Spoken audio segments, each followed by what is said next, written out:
In the autumn of 1763, when the air over Lyon grew heavy with wood smoke and the leaves of the French countryside bled into ochre and crimson, a child's voice unsettled an entire village. The boy was no more than 7, a frail figure with dark eyes that seemed to hold storms older than his years. One evening, as neighbors gathered after harvest, he spoke, not of play, not of the lessons of catechism, but of a soldier's last breath.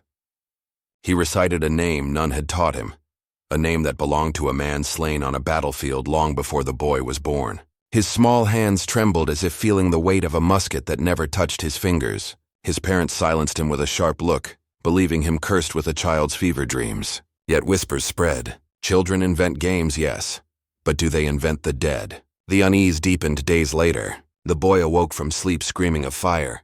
Not a childish nightmare, but a blaze described in terrifying clarity. A merchant family trapped behind collapsing beams. A mother clutching her infant as smoke swallowed their lungs. The sound of horses shrieking as flames consumed the stable. He gave names, street details, even the markings on the family's crest. But the family had perished long before he was born, reduced to ashes remembered only in village gossip. Now from the mouth of a child, their final agony was resurrected with dreadful precision. The priest, a stern man bound to the church's authority, declared it blasphemy. Memories belong to the soul, and a soul once departed could not return in pieces. To suggest otherwise was heresy, dangerous in an age where faith reigned as law. Yet not even the priest could ignore what came next. During Mass, as candles flickered against stone walls, the boy whispered prayers in Latin. But they were not the familiar prayers of the parish. They were invocations particular to a monastic order that lived and died in a cloister far to the north, a monastery the child had never visited, with words preserved only in liturgical texts. A monk buried in that cloister, whose passing the boy seemed to recall, had written them centuries before. The congregation froze, torn between awe and terror. To some, he was a miracle, proof that souls lived on, touching flesh anew. To others, he was a vessel of deception, perhaps touched by the devil himself. The Enlightenment, with its devotion to reason, was pressing against the walls of tradition. Philosophers debated memory, identity, and the nature of the mind. Could knowledge be carried from one body to another? Could trauma echo beyond the grave into the fragile consciousness of a child? Or was it all a trick, clever mimicry born of overheard tales warped by imagination? The boy did not stop. He claimed not one life but 3, soldier, merchant, monk, woven into his fragile body like threads from centuries past. His village, once defined by routine, became a battleground where faith wrestled reason, and innocence bore the weight of memory. What they saw was a boy. What they feared was something far older, and perhaps far more dangerous. The origins of the boy were as ordinary as the earth beneath his father's boots, or so it first appeared. He was born in the waning days of summer, in a farmhouse nestled among the quiet fields outside Lyon.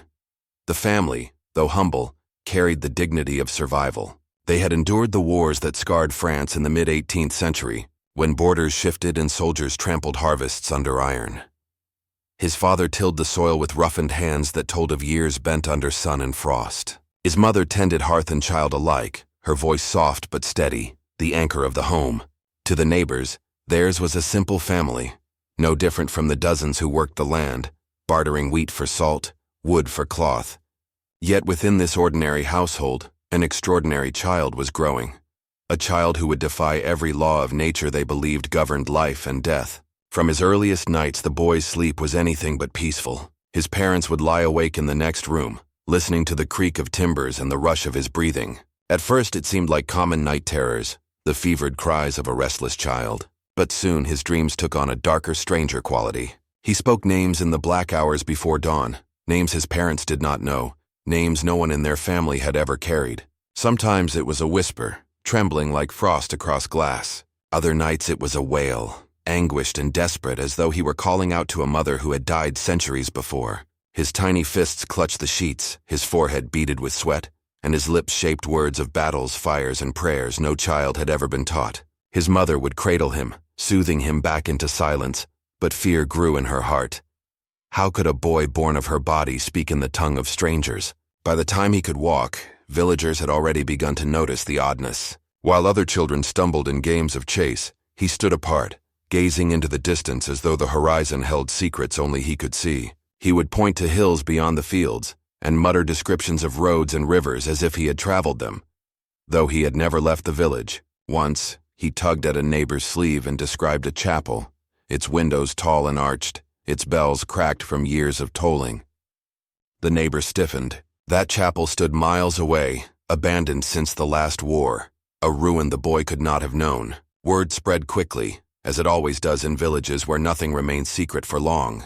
Some laughed, calling it the fancy of a clever child. Others frowned, crossing themselves when he passed, whispering of witchcraft, of possession, of things better left unsaid. The village itself bore the weight of history. France in the 1760s was a nation divided, straining under contradictions. The Enlightenment had set fire to minds in Paris, where philosophers scribbled treatises on reason, liberty, and the nature of the soul. Yet in the countryside, faith remained ironclad, binding lives with ritual, superstition, and the ever-present fear of sin. Priests stood as both shepherds and watchmen, reminding their flocks that the devil moved swiftly where vigilance failed. In such a world, a child who spoke of past lives was not a curiosity. It was a threat. He unsettled the delicate balance between faith and reason, tradition and rebellion. His voice became a fracture line in a society already trembling. One winter evening, the boy awoke screaming, shaking the walls with his cries. Neighbors rushed over, lanterns in hand, to find him sitting upright, his eyes wide and unfocused. He spoke of a soldier, describing the stench of gunpowder and the weight of armor, the moment of a musket ball tearing through flesh. His voice broke with grief as he muttered the name of a man who had fallen decades before, a soldier from a regiment no one in the village had served. Yet when they later consulted parish records, they found it written in ink. The name matched, the details aligned. It was as though memory itself had seeped through the cracks of time, lodging in the mind of a child who should have known nothing of war. His mother, torn between love and dread, confided in a neighbor, hoping for comfort. Instead, her words returned to her twisted by rumor. The village market buzzed with speculation. Some claimed the boy was chosen by God, a vessel through which souls could be remembered.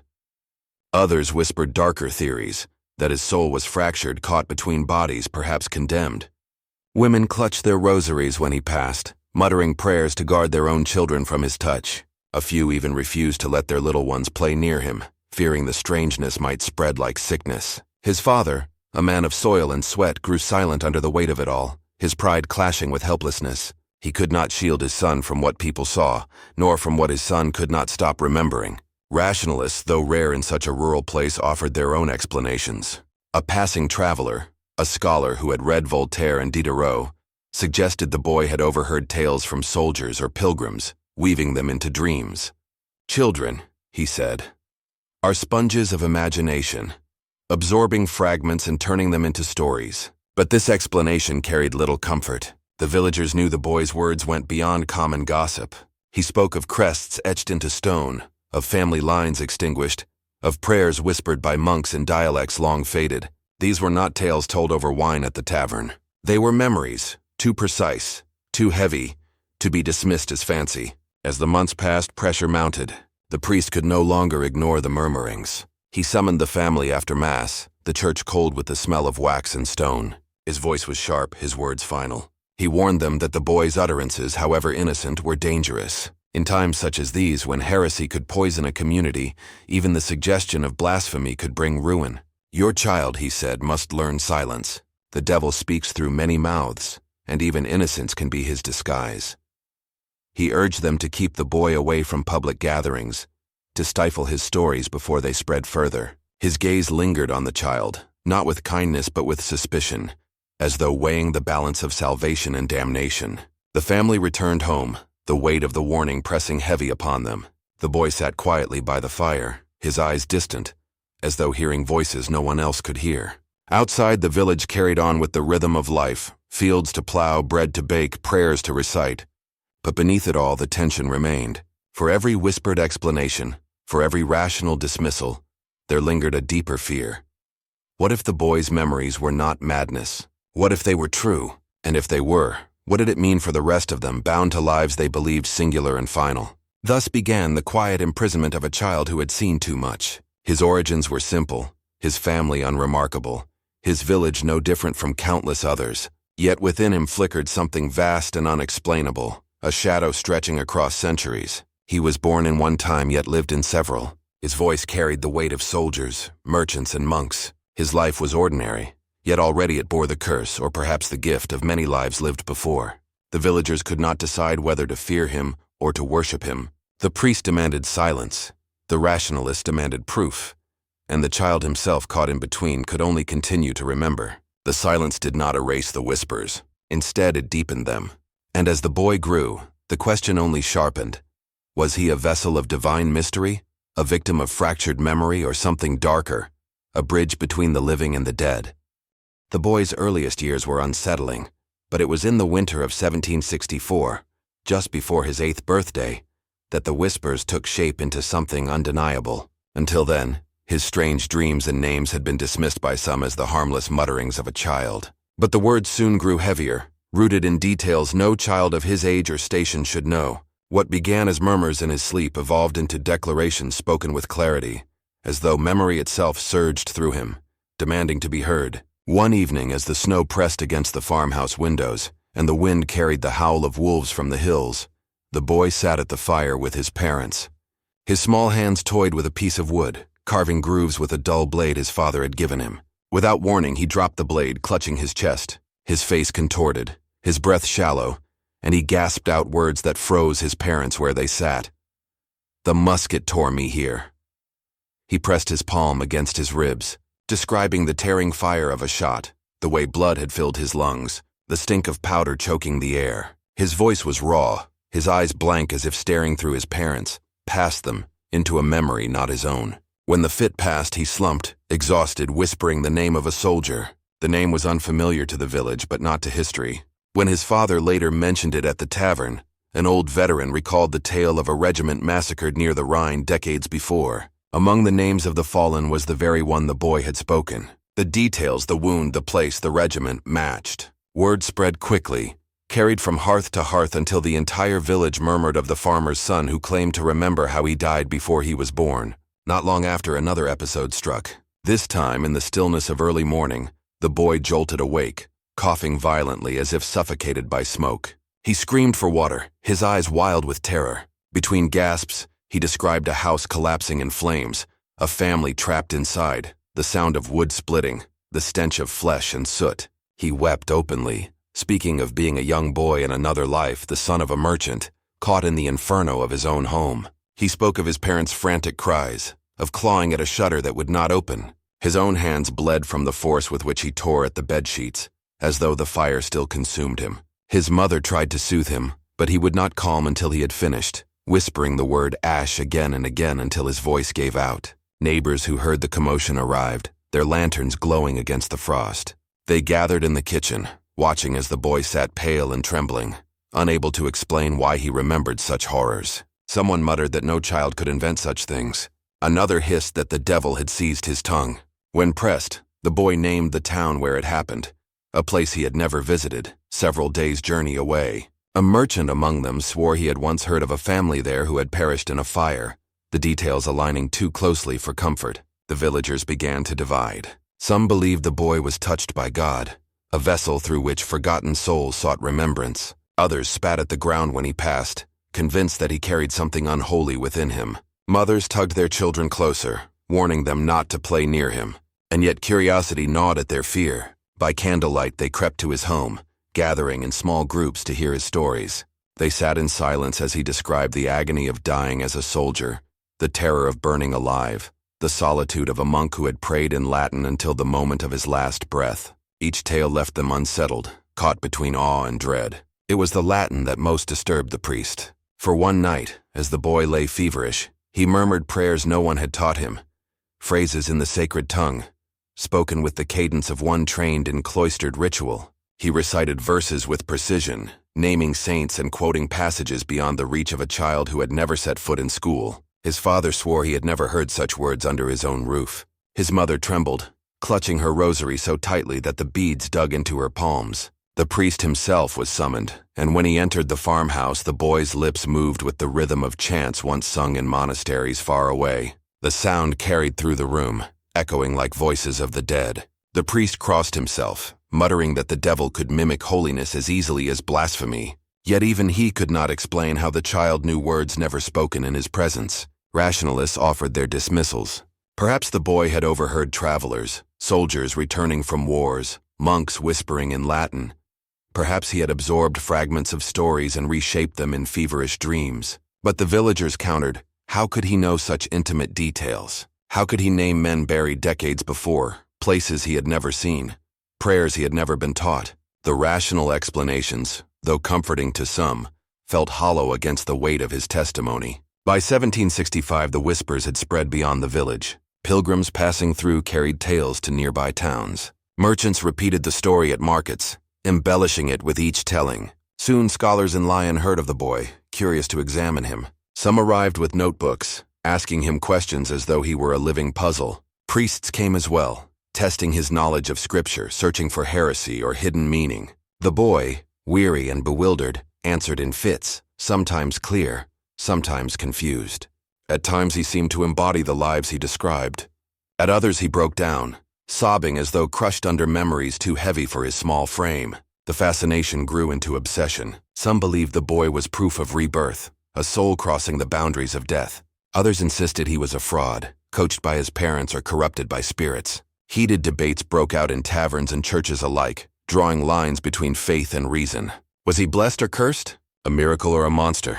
Innocence clashed with suspicion, and the boy himself stood at the center, silent, his eyes dark with secrets he could not escape. The whispers of his 3 deaths became legend: the soldier, the merchant's son, the monk. 3 lives, 3 endings, bound together in the fragile vessel of one child. And with each retelling, the stakes grew higher. The faithful demanded answers. The skeptics sought proof. The villagers, caught between awe and terror, wondered what price might be paid for harboring such a soul. And as the boy's name traveled farther, so too did the questions, drawing strangers to the village not for trade or pilgrimage, but to witness the impossible. The origins of the boy's memories remained unexplained, but one thing was clear: he could no longer be hidden. His voice, whether divine or damned, had become part of something larger, a debate that would stretch far beyond his village, testing the boundaries of faith, reason, and the very nature of life itself.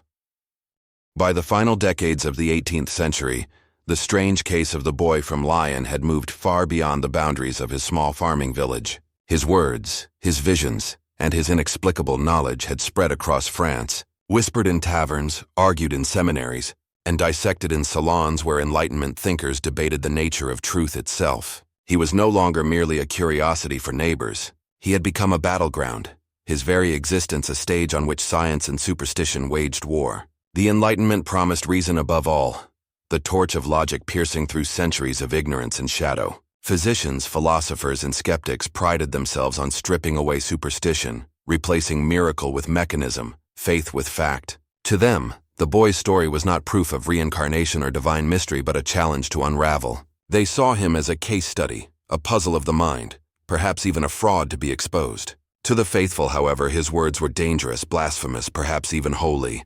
Each faction sharpened its argument, and the boy, fragile, haunted, unwilling, was trapped in the center of it all. Physicians were the first to lay claim to him. In Lyon, a small group of doctors convened to examine the child. Their methods, primitive by modern standards, sought patterns in his speech, irregularities in his body, and weaknesses in his mind. They spoke of dream memory, a condition they argued was rooted in hysteria or nervous affliction. They suggested that his brain was replaying overheard stories, stitching fragments of memory into elaborate fictions that seemed coherent only because of the villagers' eagerness to believe. The boy, they said, was no miracle, only a victim of an overactive imagination poisoned by fever and fear. But even as they wrote their reports, contradictions gnawed at their certainty. The names he spoke were confirmed in parish records: soldiers who had died long before his birth, merchants lost in fires, monks buried in distant monasteries. He described towns he had never visited, their landmarks noted with unsettling accuracy. He spoke of battles whose details had been forgotten by all but those who had fought in them, details that were later corroborated when scholars searched dusty military archives. If he had merely overheard tales, how had he recalled what even history seemed to have misplaced? The physicians countered with theories. They accused his parents of coaching him, hungry for coin or notoriety. They suggested that traveling merchants had told stories at the tavern, stories later echoed by the boy in feverish dreams. They insisted the villagers, primed by centuries of superstition, projected meaning onto a child's words. To them, the boy was not extraordinary, only a mirror reflecting the fears and hopes of those who listened. But the villagers themselves and the strangers who journeyed to hear him told another tale. They swore that his eyes shifted when he spoke of another life, darkening or lightening as though he truly became someone else. They claimed his voice deepened when recounting the soldier's death, softened when remembering the monk's prayers, trembled with terror when recalling the fire. They insisted they had seen the boy change before their very eyes, a vessel not of imagination but of spirits unwilling to rest. Skeptics scoffed at such claims, labeling them hysteria.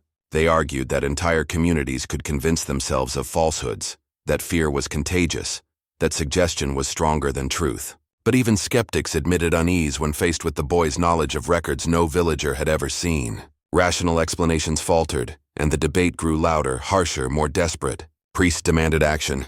They declared the boy possessed, insisting that demons could implant false memories, mimic holy tongues, and ensnare the innocent. They called for exorcism, warning that to leave the boy unpurified was to invite damnation upon the entire parish. Yet some among the clergy hesitated, whispering that perhaps his words were not demonic at all, but evidence of a mystery deeper than doctrine allowed. To them, the boy was neither saint nor sinner but a sign that the boundaries between life and death were far more fragile than the church dared admit. The clash of these forces transformed the boy into a spectacle. Scholars traveled from Paris, notebooks ready, eager to test him with questions only the dead should know. Priests arrived with relics and rituals, prepared to banish whatever spoke through him. Villagers crowded into barns and fields, watching as strangers interrogated their neighbor's child, demanding he summon memories of wars, fires, and prayers that had ended long before he was born. Some nights the boy answered. Other nights he wept, silent as though suffocating under the weight of voices not his own. The boy himself seemed to wither under the scrutiny. Each memory took something from him, leaving him paler, thinner, his gaze drifting toward corners where no one stood. He begged his parents to make the visitors stop, but they were powerless. The tide of curiosity and fear was stronger than their pleas. His life was no longer his own. He had become a vessel, a battleground, a spectacle dressed as a child. And then came the physician, whose name would forever haunt the story. Dr. Etienne Mercier, a man of sharp tongue and sharper pride, traveled from Paris to debunk the case once and for all. He mocked the villagers as fools, derided the clergy as superstitious relics, and dismissed the boy as nothing more than a child starved for attention. He attended one of the boy's recitations, standing at the back of the crowd with arms folded, sneering at every word. When the boy spoke of the soldier's death, Mercier laughed aloud, calling it the rambling of a feverish mind. When the boy whispered prayers in Latin, Mercier clapped his hands, declaring that parrots too could mimic sounds without meaning. But those who stood near him swore that his laughter faltered when the boy turned his head, fixing him with a gaze that seemed not his own. The boy's eyes darkened, his lips curling into a grimace, and in a voice deeper than his years he spoke words that silenced the hall. "You do not believe, but you will remember me." That night, Mercier left the village scoffing, promising to publish a pamphlet exposing the fraud. But he never wrote a word. The next morning, he was found on the steps of the very church where he had mocked the faithful. His body lay rigid, his eyes wide open, his expression frozen in terror as though he had seen something no man should. No wound marked him, no illness explained his death. His face alone told the story, fear so pure it had killed him.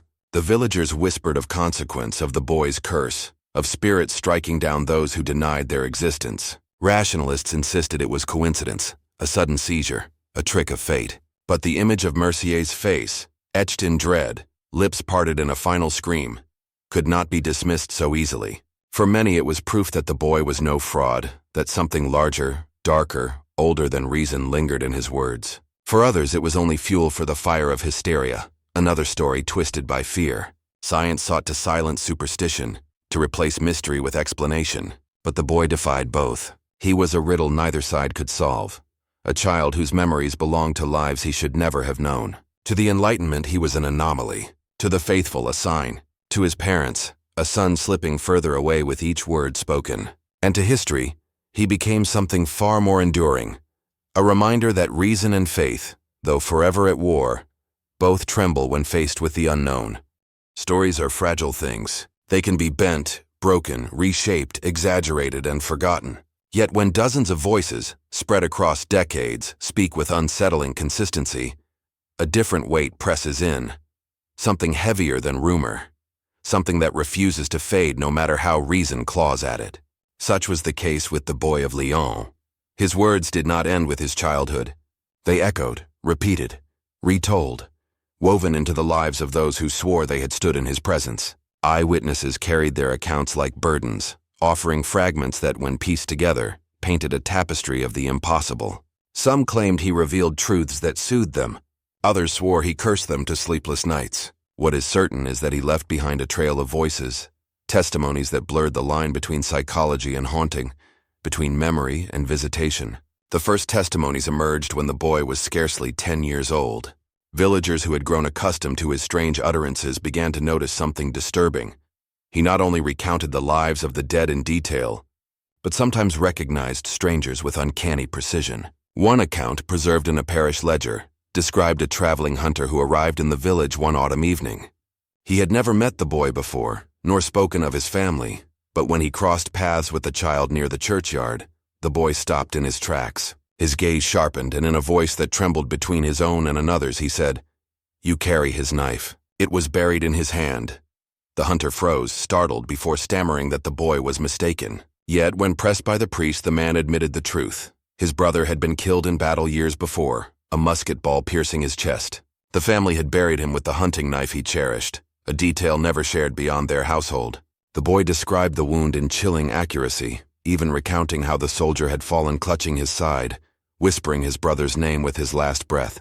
The hunter left the village shaken, muttering prayers, certain he had glimpsed his brother through the boy's haunted stare. Another account came from a widow who attended one of the gatherings arranged by priests determined to test the boy. She was seated in the back, veiled and silent, hoping merely to witness. Yet as the boy began to murmur, his tone shifted. He began humming, low at first, then clear, a lullaby that the widow swore had been sung only by her husband, a tune never published, never performed beyond their cottage. At the sound of it she fainted, collapsing to the floor with tears streaming down her face. Witnesses claimed that when revived she begged the priest to protect the boy, declaring he carried souls upon his tongue. Skeptics countered that perhaps the lullaby was not unique, perhaps overheard, perhaps coincidence. But those who heard it said the melody was unlike any they had known, haunting in its simplicity.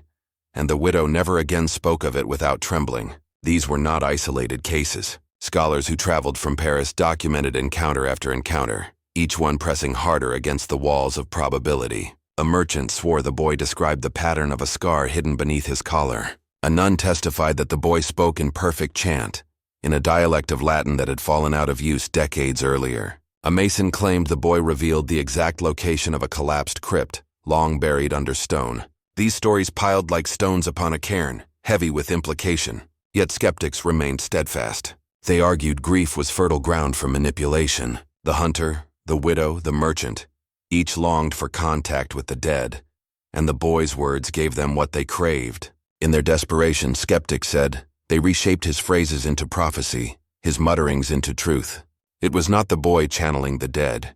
It was the living bending themselves toward comfort, willing to believe. Folklore thrives in such soil, they warned, and no matter how convincing the testimonies seemed, they were only the echoes of sorrow disguised as revelation. But some details resisted dismissal. Witnesses swore the boy spoke not only in words but in voices. He mimicked the dead, imitating tones and inflections he could never have known. When recounting the soldier's death, his voice dropped into a gruff timbre, guttural and weary. When humming the widow's lullaby, his voice softened into a register uncannily like her husband's.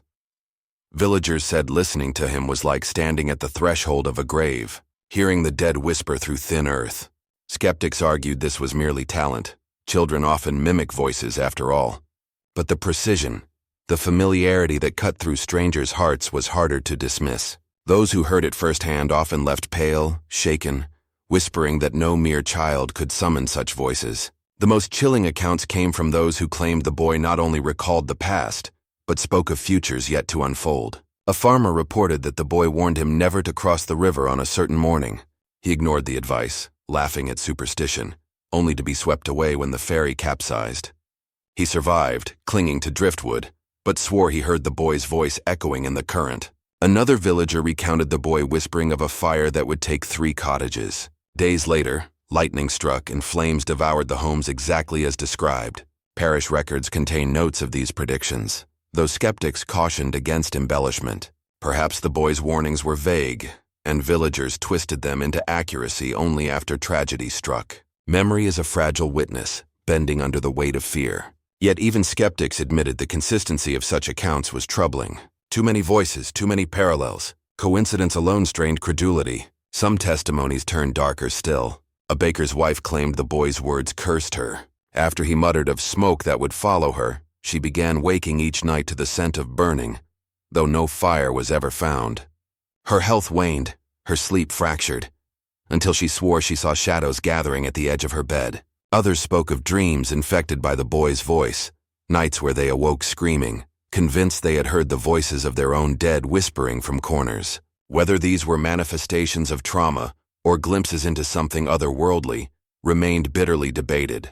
What unsettled scholars most was the persistence of these testimonies across generations. Even decades later, villagers who had been children at the time recounted the same events, their stories aligning with eerie consistency. Oral tradition often warps and bends with retelling, yet these accounts retained sharpness, as though the fear had carved them into memory. The hunter's brother, the widow's lullaby, the farmer's warning, all resurfaced in memoirs, parish documents, and private journals with minimal variation. For skeptics, this was evidence not of truth but of folklore's resilience. Once a tale takes root, it grows unkillable, feeding on fear. But for believers, such endurance was proof.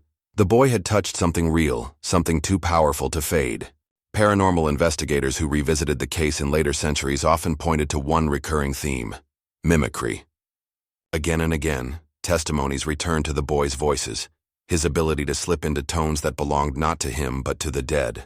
To them, this was the most damning evidence against fraud. A child may imagine, a child may invent, but to reproduce with precision the voice of a husband long dead, or the chant of monks buried generations earlier, was something no ordinary trick could achieve. They argued that trauma alone could not sculpt such echoes.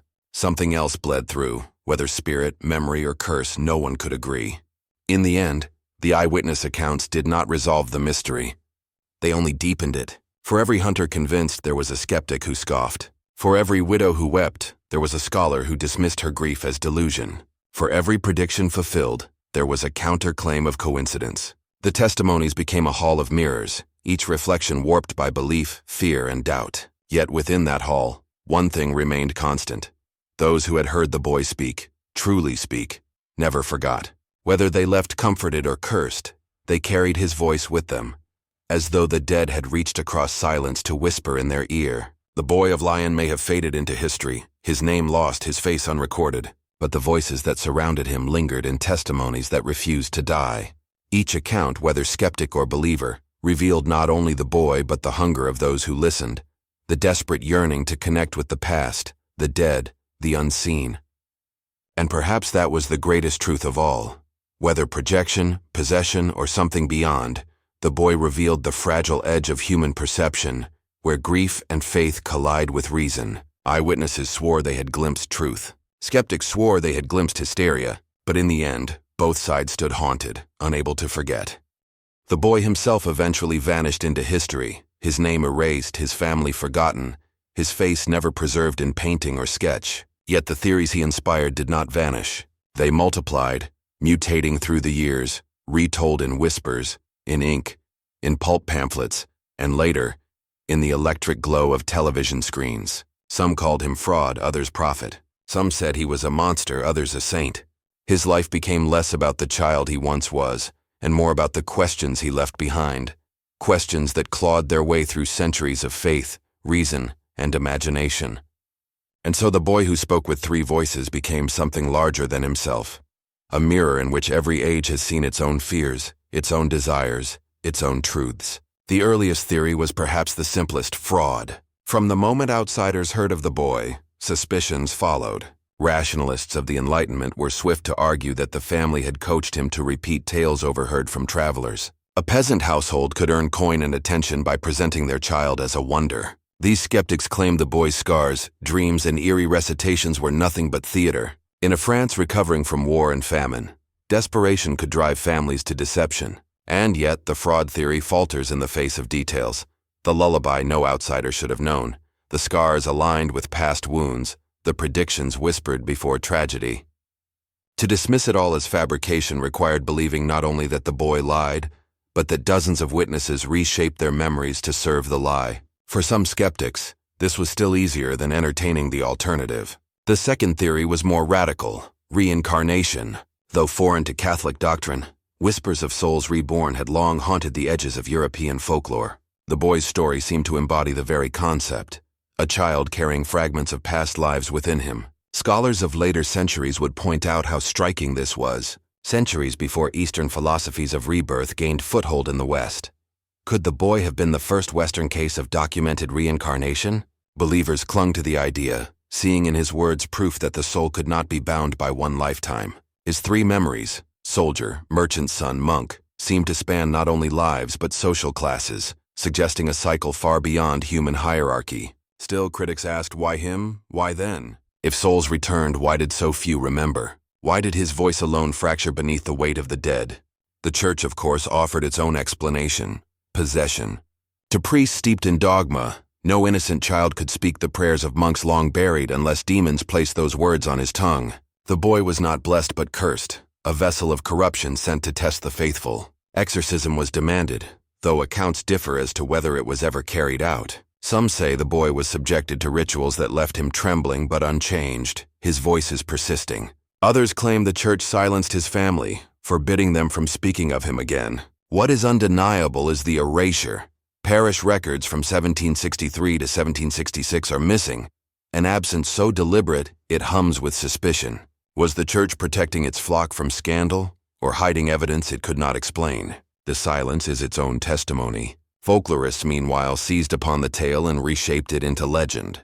In village lore, he became the triply buried child, a name that carried both horror and fascination. Stories told around hearths at night transformed him into a figure both pitied and feared, a boy cursed to carry the weight of 3 graves. In some versions, he was punished for sins in past lives. In others, he was chosen to remind the living of their mortality. Children dared each other to whisper his name in churchyards, believing he would answer from the dark. The legend wove itself into the fabric of Lyon's countryside, less history than haunting, but no less powerful. Rationalists of later centuries dismissed all of this as collective trauma. France in the 1760s staggered under the aftermath of war, plague, and famine.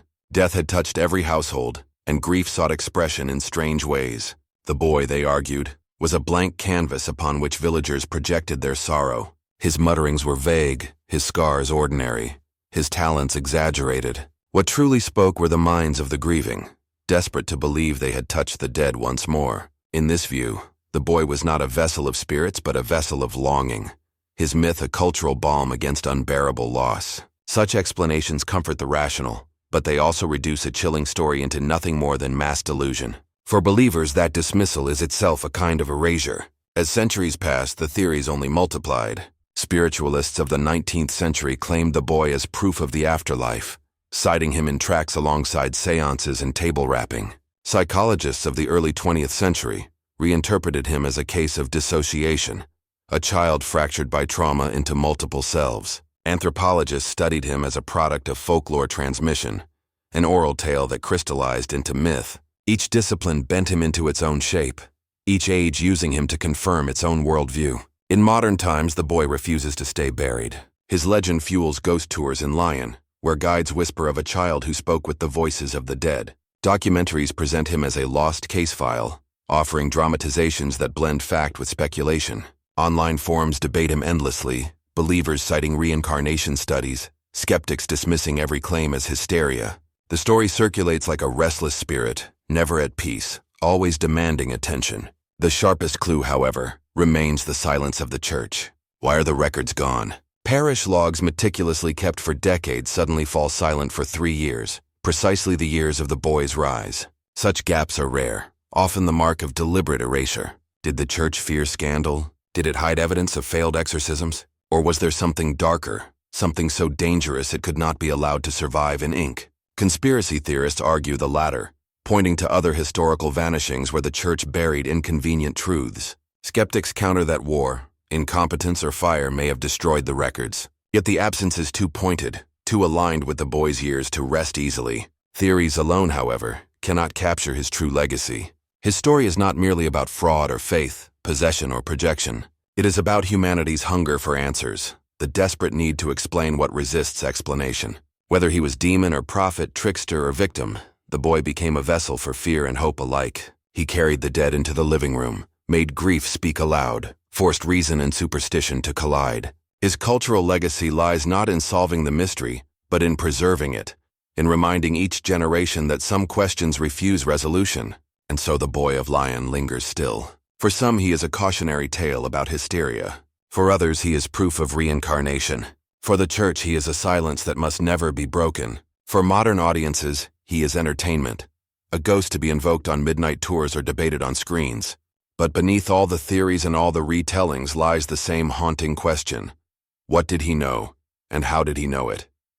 Until that is answered, his story will not rest. The boy's legacy is less about who he was than about who we are. Creatures caught between faith and doubt, desperate to believe in something beyond the grave, yet terrified of what such belief might demand. His voices may have fallen silent centuries ago, but the echoes remain in every theory, in every legend, in every argument that pits memory against myth. Perhaps that is why his story endures, because it does not offer comfort or clarity, only a mirror to our deepest uncertainties. And in that mirror we see ourselves, not knowing, not certain, forever caught between the living and the dead. The boy who claimed to live 3 lives left behind no grave, no bones, no memorial stone chiseled with his name. What remains instead is an echo, a fragment carried through time in whispers and contradictions, in the silences of erased parish records, and the tremors of frightened witnesses who swore they heard the voices of the dead on his tongue. His story endures not because it offers answers, but because it resists them. Each century that revisits his tale finds the same puzzle. Pieces that do not quite fit, fragments that point in every direction, and a center that remains hollow. Science assures us that memory belongs to the brain, bound by the limits of flesh. No thought, no image, no scar of the mind should outlive the body that carries it. Religion insists on judgment and finality.